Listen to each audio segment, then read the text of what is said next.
আসসালামু আলাইকুম। কেমন আছেন আপু এবং ভাইয়ারা? আমি তো আলহামদুলিল্লাহ অনেক ভালো আছি। তো আজকে তো শুক্রবার। সবাইকে জানাই জুম্মা মুবারক। তো যে যেখান থেকে ভিডিওটা দেখা শুরু করেছেন, একটা লাইক দিয়ে ভিডিওটা দেখতে থাকেন। আর সাবস্ক্রাইব করে আমার সাথেই থাকেন। আর যেসব আপু ভাইয়ারা Facebook চালান, তো শায়লা ব্লগ নামে আমার একটা Facebook পেজ আছে। চাইলে আপনারা ওখান থেকে ফলো করে আসতে পারেন। তো আজকে শুক্রবার অনুযায়ী যা দরকার মানে যতটুক প্রয়োজন ঠিক অতটুকুই বাজার করাইছি। কারণ বেশি বাজার, বেশি ঝামেলা। হ্যাঁ? এটা আমার মতন গৃহিণী যারা আছেন তারা জানেন। আর শীতকাল খুব ছোট দিন, বন্ধের দিনে একটু দেরিতে ঘুম থেকে উঠি। তাছাড়া আম নাস্তা, তারপর চা, হ্যাঁ? এগুলা খাইতে, খাইতে আপনার এমনি ১২টা বাইজা যায় আমাদের।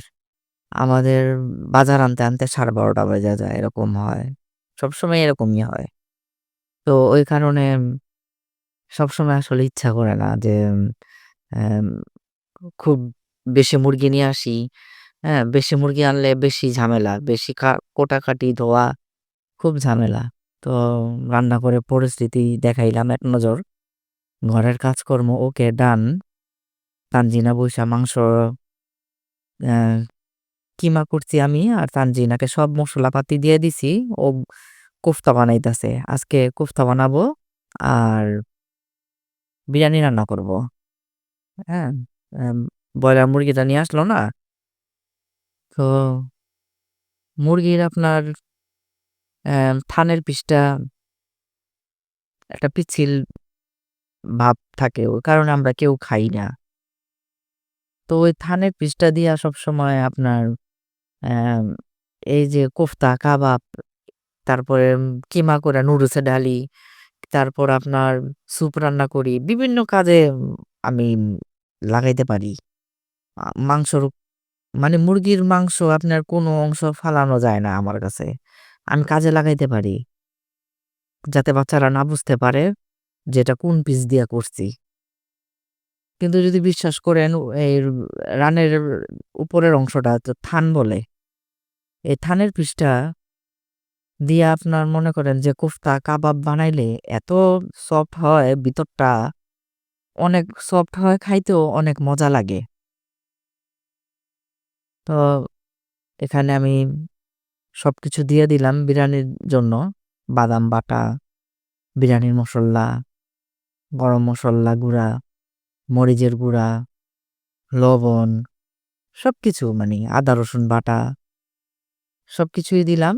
আর আপনার পেঁয়াজটা কিন্তু অ্যাম ইদানিং নতুন পেঁয়াজ আনি। তো নতুন পেঁয়াজের সবকিছু কিন্তু অনেক মজা। অ্যাম কি বলে? রোস্ট রান্না করলেও মজা, মাংস, মাছ যাই রান্না করেন না কেন, এভরিথিং যাই রান্না করেন সবই মজা হয় নতুন পেঁয়াজের। আর আজকে কেন যেন একটু অ্যাম ঝামেলাই লাগতাছে আমার কাছে। হ্যাঁ? অন্যান্য শুক্রবার কিন্তু অনেক মুরগি আনি। এত একটা ঝামেলা লাগে না। কিন্তু আজকে একটু ঝামেলাই মনে হইতাছে। মনে হইতাছে কি কাজ শেষ হইতাছে না। এরকম লাগতাছে। তো তানজিনা ঘরের কাজ শেষ কইরা এই যে দেখাইলাম বইসা, বইসা তানজিনা আমারে এই কোফতাগুলা বানায় দিল। তো তানজিনাও আসলো রান্নাঘরে। আইসা আমারে ভাইজা দিতাছে। তো আমি বললাম, "তুমি যখন ভাজতাছো তাহলে তুমি এই আমারে ফুলকপিও ভাইজা দাও। ভাইজা তুমি আমারে রান্না কইরা দাও।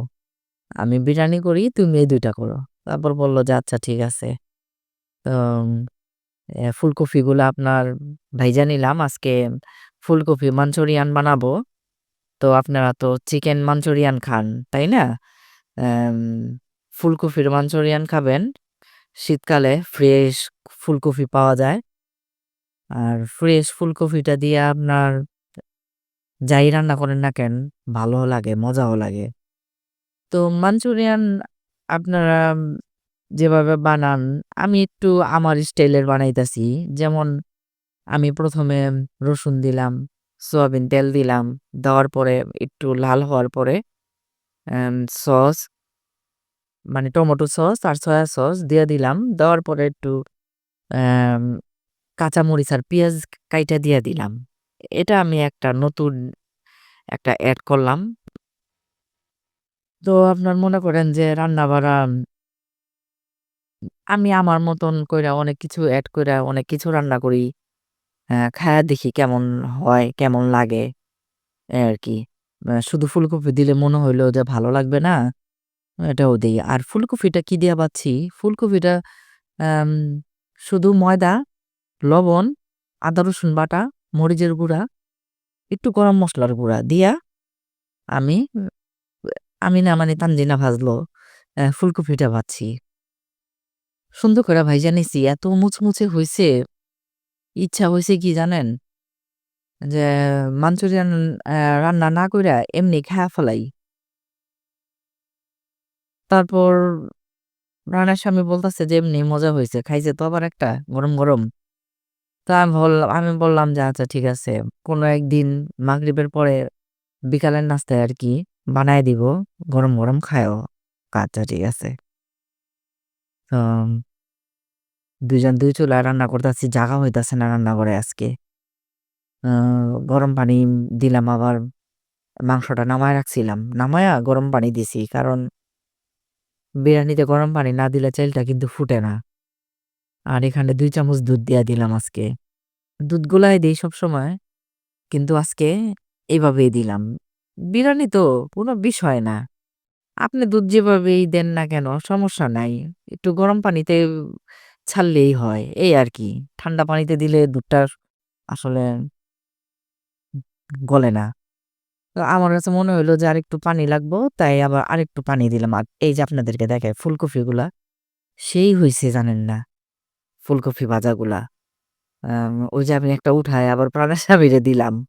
যে খায়া দেখো। ১ম বুঝতে পারতেছে না তোমরা এগুলা কি রান্না করতেছো, কি রান্না করতেছো? আমি কেন তুমি একটা খায়া দেখো, খাইলেই বুঝতে পারবা। তো খায়া বলে যে এত মজা। আমি বললাম যে আচ্ছা ঠিক আছে কইরা দিব না আমি একদিন। তো বিরিয়ানির সাথে আসলে আরো ২ আইটেম করলাম। তো তানজিনা রান্না করতেছে কিন্তু। মা-মেয়ে ২ জন মিলাই আজকে রান্না করতাছি। আমি শুধু বিরিয়ানিটা রান্না করতাছি আর তানজিনা ২ টা আইটেম করতাছে। আর লাস্ট ফিনিশিং একটু কর্নফ্লাওয়ার দিয়ে দিলাম। কর্নফ্লাওয়ারের একটু ঘন, ঘন একটা ভাব আসে। ভালো লাগে এই আরকি। তারপর অ্যাম কোফতার জন্য এটাও উ কইরা ফালাইলাম। এটা রোস্টেড মসল্লাগুলাই দিছি। রোস্টে যেসব মসল্লাগুলা আপনারা সবাই দেন না? ওইটাই দিছি। দিয়া তারপরে কোফতা ভাজাগুলা দিয়ে দিলাম। আর তানজিনা বাজছে তো দেখেন কোফতাগুলা কিন্তু মাশাআল্লাহ খুব সুন্দর লাল কইরা সুন্দর কইরা বাজছে তানজিনা। আসলে আম ওর বয়সে থাকতে আমিও যত্ন কইরাই রান্না করতাম। এখন আর কি যত্ন কইরাই রান্না করি, বাট তাড়াহুড়া করি এই আরকি। তো হয়ে গেছে জমজমাট আমার ছুটির দিনের রান্নাবাড়া। চিকেন বিরিয়ানি, মাঞ্চুরিয়ান আর চিকেন কোফতা। আর ক্ষীরাই আনছিল। আজকে টমেটো নিয়ে আসছিল। তো এই যে আইটেমগুলো আপনাদেরকে দেখাই। কোফতা নিলাম ২ টা, তারপর ২ টা ফুলকপি নিলাম, সালাদ নিলাম। সবাইকে দিলাম, আমিও খাইতাছি। খাবো আরকি এখন বসবো ক্যামেরাটা রাইখা। তো অনেক মজা হইছে কি বলবো আর। এত মজা হইছে আজকে বিরিয়ানির সাথে এত আইটেম। শুকরিয়া আলহামদুলিল্লাহ আল্লাহ তাআলার কাছে। তো আপনারাও বাসায় এরকম বিরিয়ানি রান্না করলে ২-৩ টা আইটেম করে খাবেন। অনেক ভাল লাগবে। বিরিয়ানি মনে হবে না। মনে হবে যে আপনি অন্য কিছু খাইতেছেন। হ্যাঁ? এই তো। তো আজকে আমাদের মামের রান্না আপনাদের কেমন লাগলো? কমেন্ট লিখে জানাতে ভুলেন না কিন্তু। অবশ্যই কমেন্ট লিখবেন। একটা কমেন্টে অ্যাম লিখলে আমি অনেক খুশি হই ভিডিও বানাতে। ঠিক আছে? তো বিদায় নিয়ে নেই। আল্লাহ হাফেজ। ভালো থাকেন, সুস্থ থাকেন। কেমন?